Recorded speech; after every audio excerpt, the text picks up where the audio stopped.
The night was dark. The only light emitted into the tiny bedroom was from the door that stood slightly ajar.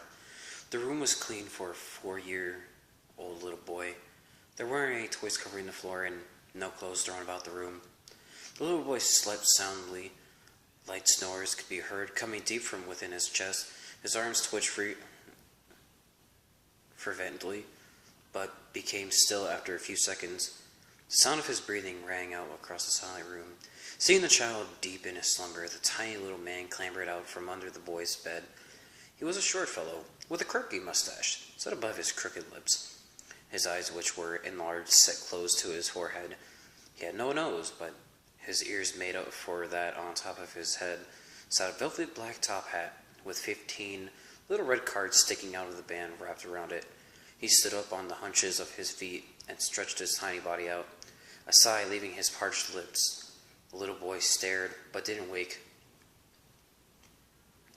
The tiny man giggled lightly and sat back from the bed a bit.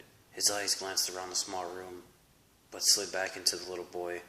After mere seconds, he smiled a crooked smile and allowed his fingers to glide across the soft down comforter. The boy's eyes jerked open at the motion, and he nearly screamed, if not for the calming manner of the man standing before him. Hello? What's your name? The little boy stuttered, out gazing at the awkward little man. The man merely smiled and clutched at his hat. My name is the Hat Man, Williams. But you can call me Hat Man. He paused a second, and the boy continued to stare at him and wonder, I've never seen you before.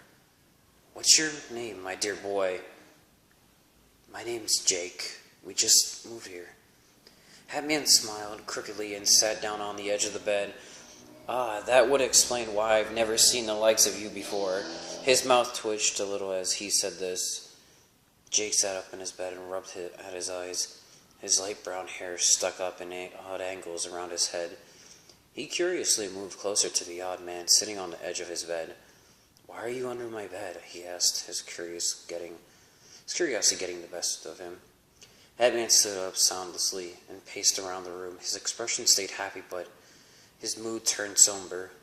They always had ways of getting to him, this one with his innocence. I was hiding. If your parents saw me, we couldn't be friends, and I really like you, Jake.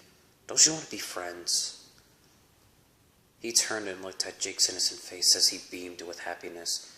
Of course I want to be your friend. I want to be friends with you, Hat Man. His cheeks turned a rosy red when he smiled. A noise in the hallway startled the two, and the Hat Man clambered back under the bed. Jake's eyebrows rose in confusion, but lay back down in his bed. He closed his eyes just as his mother peeked her head in the doorway. Her blonde hair fell like a curtain across her face as she leaned a bit further into the room, and satisfied that her child was fast asleep, retreated from the room, leaving the door cracked just a little.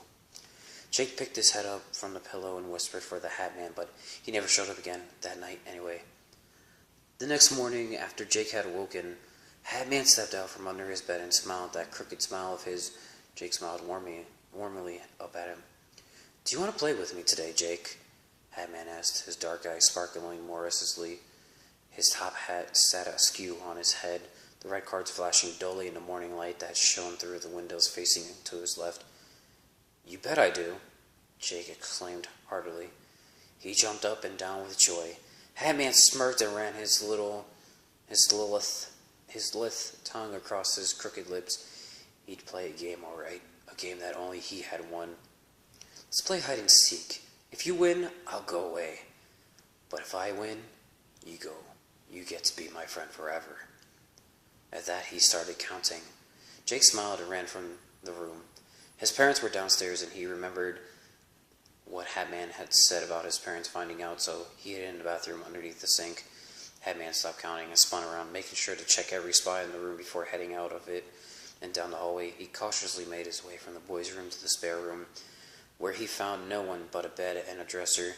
He crept out of that room and into the bathroom. He smiled knowingly as he put a puny, tiny hand on the cabinet door under the sink. Slowly he opened it and found Jake cowering in the corner. His time was up. Hat Man descended on him and pulled him from the cabinet. His nails slowly came out further. He ripped the boy's throat out. The blood splashed across the mirror and walls, and Hatman licked it up. His tongue lapped at Jake's throat as he cleaned the wound, and then he ripped Jake's skin off his body and compressed it into a little red card, of which he stuck up into the band of his top hat. 16 now. Jake was found later that day, skinned in his bathtub, and Hatman was never seen in the vicinity